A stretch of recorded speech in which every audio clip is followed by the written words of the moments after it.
Assalamualaikum, salam sejahtera dan salam digayaku demi ilmu dan dharma. Saya Nur Alia binti Syari Izam. Saya Aisyah Banu binti Jamaluddin. Dan saya Adriana Nur Kamarina binti Mohnor. Hari ini kami akan membentangkan tugasan 2 bagi kursus Literasi Bahasa Kod BMMB 1124. Kami akan menerangkan tentang bahan pengajaran yang bersesuaian bagi aktiviti literasi membaca dan menulis.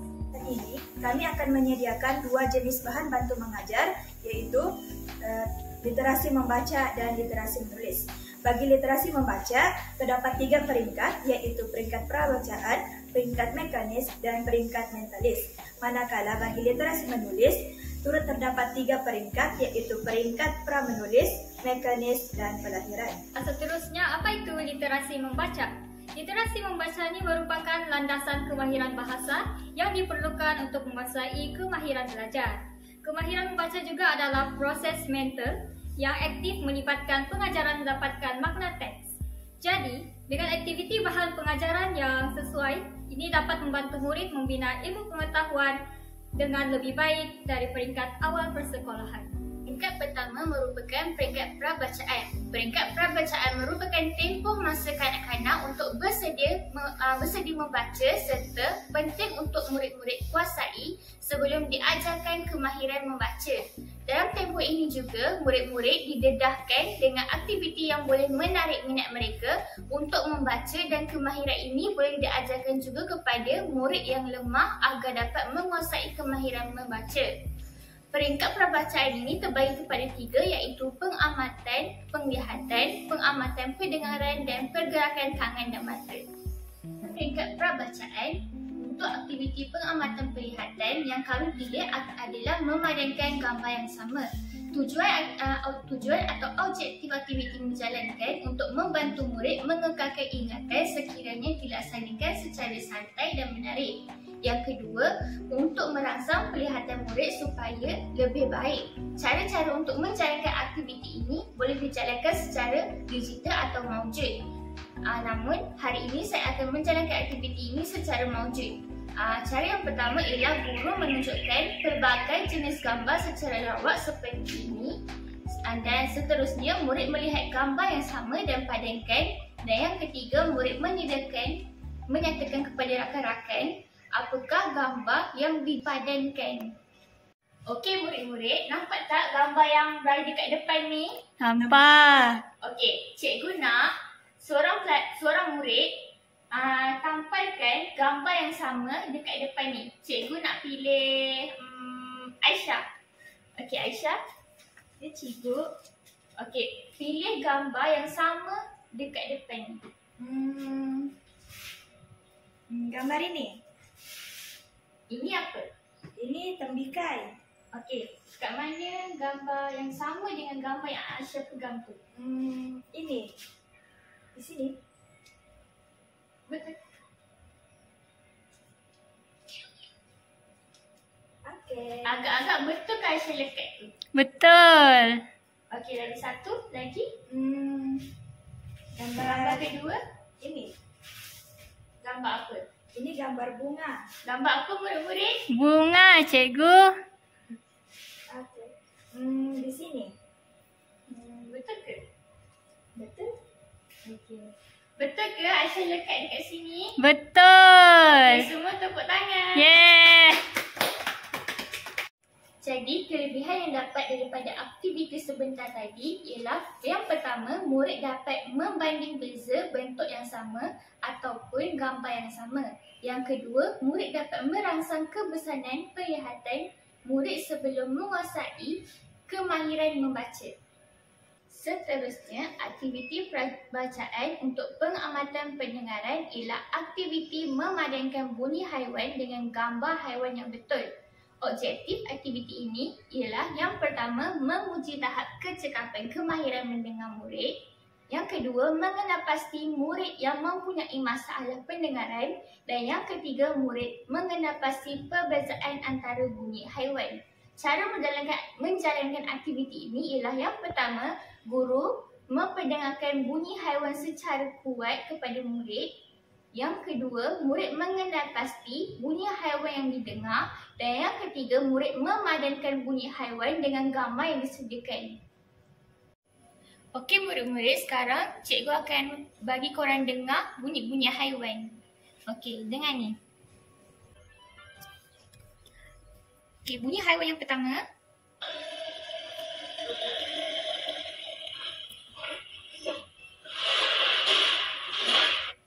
Haiwan yang kedua. Bunyi haiwan yang ketiga. Haiwan yang keempat.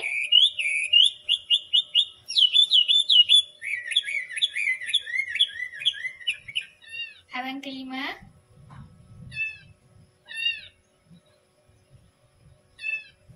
Semua dah dengar bunyi-bunyi haiwan tu? Sudah, cikgu. Okey, sekarang cikgu nak seorang murid untuk padankan bunyi dia dengan haiwan yang ada dekat sini. Siapa nak angkat Saya, tangan? cikgu, saya. Okey, Adriana. Yeah. Okey. Ini bunyi apa? Ini macam bunyi kuda je, cikgu. Bunyi kuda? Adriana pasti ke? Ini dia garang, pasti harimau. Macam mana ni? Oh my gosh. Oh, tarik ni. Ya, tarik ni.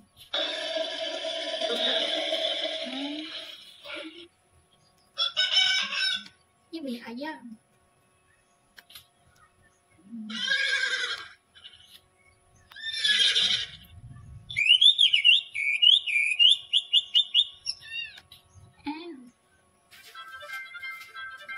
Tepuk tangan. Adriana dapat semua betul.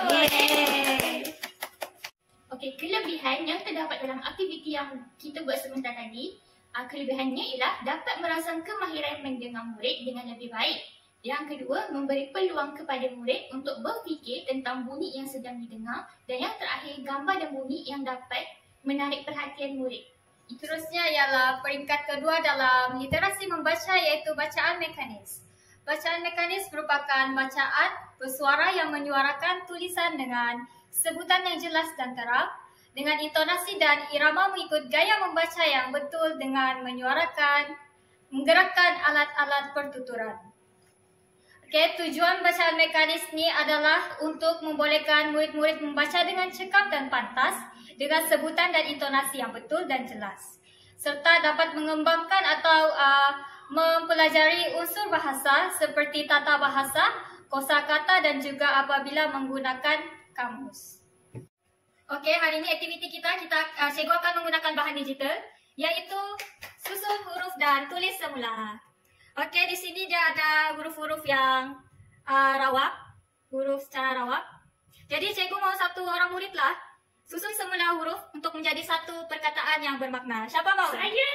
Okey, Alia, mari sini. Maaf. Okey. Cikgu mau kamu susun huruf dan tulis semula, serta baca apa itu perkataan tersebut. Cikgu, ni apa? Itu apa kamu rasa? Buret-buret. Salah lah. Tengok dia punya huruf betul-betul. E, N, P, U, Y. Oh, penyu. Ya, betul. Susun. Macam mana? Tekan sahaja. Oh, tekan. P, E, N, Y, U. Betul. Ada lagi soalan seterusnya? Ini apa bendanya? Bunga. Betul. Okey, susun perkataan tersebut. B, U, Bu, N, G, Inga, bunga. Pandai. Okey, seterusnya. Susahnya. Senanglah. Tengok gambar. Gambar apa itu? Saya Majalah. rasa bukanlah. Majalah. Bukan. Majalah mesti sikit. Ini surat khabar. Pandai. Susun. Ini huruf apa, cikgu? Itu huruf S lah. Oh, S, U, R, A, T. Surat Akbar. Itu tak guna akbar. Macam mana ni, cikgu? Ini surat Oh, surat Khabar. khabar. A, B, A, I. Pandai. Okey, seterusnya. Ini apa? Ini penyapu. Penyapu. Y-A-P-U. Penyapu. Betul. Seterusnya, Ini rumah saya ni cikgu. ya rumah kamu. Tulis. Aryuru. M-A-H. M-A-H mah. Rumah. Pandainya anak murid cikgu. Seterusnya ini apa? Ini bola sepak. Bola, betul bola. Kita sepak. B-O-L-A. Bola. Okey, seterusnya akhir sekali. Ini apa? Ini burung. Tidak, salah. Bangau cikgu, bangau. Bangau. Ini angsa. Tengok huruf dia ada berapa?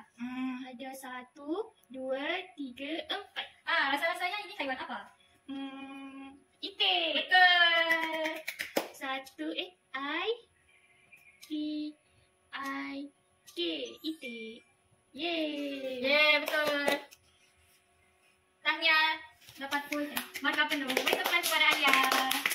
Tujuan cikgu buat aktiviti ini sudah tercapai. Objektifnya telah tercapai di mana murid-murid dapat mengembangkan dan mempelajari kosakata yang betul, tata bahasa, serta dorang juga dapat membaca secara mekanis. Betul. Seterusnya, kita beralih kepada aktiviti membaca peringkat mentalis. Peringkat mentalis ni merupakan aktiviti bacaan secara senyap ataupun bacaan dalam hati. Bagi aktiviti ini, kami akan menjalankan aktiviti baca dan jawab soalan secara lisan. Objektif bagi aktiviti yang akan saya lakukan sebentar lagi adalah untuk menguji tahap kefahaman murid mengenai bahan bacaan melalui soalan-soalan yang diberikan dan memberikan peluang kepada murid untuk memahami bahan bacaan secara bacaan senyap ataupun membaca dalam hati. Dan cara pelaksanaan bagi aktiviti ini adalah, pertama, guru akan memberikan satu teks kepada murid dan murid akan membaca dan memahami konteks teks tersebut secara mentalis, iaitu secara senyap ataupun membaca dalam hati sahaja, dan guru akan memberikan tempoh masa tertentu. Bagi aktiviti yang akan saya lakukan, saya akan memberi masa sekitar 3 hingga 5 minit untuk murid membaca dan memahami teks yang saya berikan ini. Kemudian pada peringkat akhir, murid akan menjawab soalan berdasarkan teks yang dibaca. Saya akan memilih murid secara rawak untuk mencabut soalan di kotak ini. Kemudian murid akan membaca soalan itu dan menceritakan kembali jawapan tersebut melalui soalan yang diberikan. Murid-murid semua sudah dapatkan kertas cerita yang Cikgu edarkan sebentar tadi? Dah. Okey, lepas tu Cikgu mau sekarang ni kamu baca dulu tu teks tu betul-betul, pahami betul-betul. Lepas tu kalau kamu tak faham, ada perkataan yang kamu tak pandai baca kah, susah mau faham, boleh jumpa Cikgu lah di hadapan. Lepas tu Cikgu bagi kamu tempoh masa 5 minit. Nanti lepas 5 minit kita akan buat cabutan soalan lah. Cikgu akan pilih secara rawak saja. Jadi baca betul-betul ya, pahami semua. Lepas tu nanti Cikgu panggil. Okey. Jadi masa pun telah berlalu. Semua sudah baca kah? Dah. Sudah faham kah cerita dia ni? Sudah. Okey. Jadi Cikgu mau pilih satu orang. Cikgu mau pilih Adriana lah. Okey, cikgu. Mari sini, datang ke depan. Cikgu mau kamu pilih, cabut lah mana-mana yang kamu mau. Lepas tu baca tu soalan kuat-kuat ya. Okey.